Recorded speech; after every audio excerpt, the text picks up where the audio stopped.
Hey, how are you doing? I hope you're doing good. So, today I want to talk to you about how to write an effective article for your blog. You might be aware that a blog is an important part of your online identity because it's through your blog that you're going to talk to your followers, you're going to discuss your thoughts, and share ideas.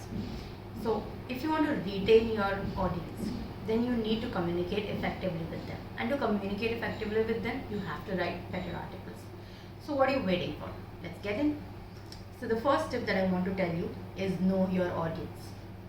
Before you start writing an article, you have to know your audience so that you can write for them in a way that they will want to read. So, you're wondering how to do that? Let me tell you. So, you can use surveys to get to know your customers better. Then, you can also do a competitor analysis that will help you figure out your competitor's target audience, and hence, it will also give you an idea of the kind of audience that you will have. Another way to know your audience is to check your website traffic. Your website traffic will have insights about you, so check that. The next tip that I want to discuss with you is to write compelling headlines. There are lakhs of articles on the internet today. So, how do you make sure that you stand out? Write compelling headlines. That's how.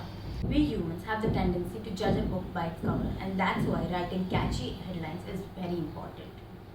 There's a tool to help you with that as well. So personally, I use Post Schedule Headline Analyzer and ShareThrough. Both of these are free and paid versions, and you can use them to analyze your headlines. When you paste your headlines onto them, they analyze, give you a score out of 100, and also give you suggestions on how you can improve your headlines. So the next time you sit to write an article, definitely use these websites. The next tip that I have for you is to write smaller paragraphs and have subheadings. People usually skim through content when they come on your blog. So if you're going to have one giant flap of article, they are not going to want to read it. So you need to break it into smaller paragraphs and have subheadings so they can skim better. Because if they can skim, they can decide whether it's worth reading. Write your article accordingly. The next tip that I have for you is to use bullet points and images.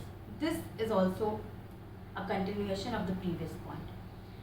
Like I said, people skim through content. So if you're using bullet points, people can easily skim through your content, and hence they can decide whether they want to read the article or not. And as for images, if you use attractive and relevant images, people will engage with your blog post more because we tend to process visual information better than text-based information. So if you want, you can create your own images. If not, then you can download high quality royalty-free images from websites like Unsplash, Shutterstock, and even Rawpixel.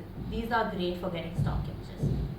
The next tip that I have for you is to optimize your article for SEO. Now, when you're writing an article for a blog, optimizing it for SEO is one of the most important things. But when you do that, don't forget you're writing an article for a reader, not a search engine. You need to maintain a balance between the two. So if you do not know a lot about SEO, you can use plugins. There's a plugin called All-in-One SEO in WordPress. So the plugin is great because it takes care of basic elements like meta description, meta title, tags, and focused keywords. When you optimize your article for SEO better, that's when Google will rank your article better, and it will make sure that your article pops up when the relevant keywords are used. So don't forget to optimize your article for SEO, it's very important. And the last tip that I have for you, but a very important tip, is to have a clear CTA. CTA meaning call to action. So whether you want your readers to comment on your blog post or share your blog post or follow you on social media or maybe buy your product, you just need to say it. Just be clear and state it. If your work is good, if your product is good, your readers will definitely want to share it and buy it. You just need to ask your readers. So don't forget to have a clear CTA the next time you write an article. End your article with a great CTA. So what do you think of these tips? Let me know in the comments below. Bye.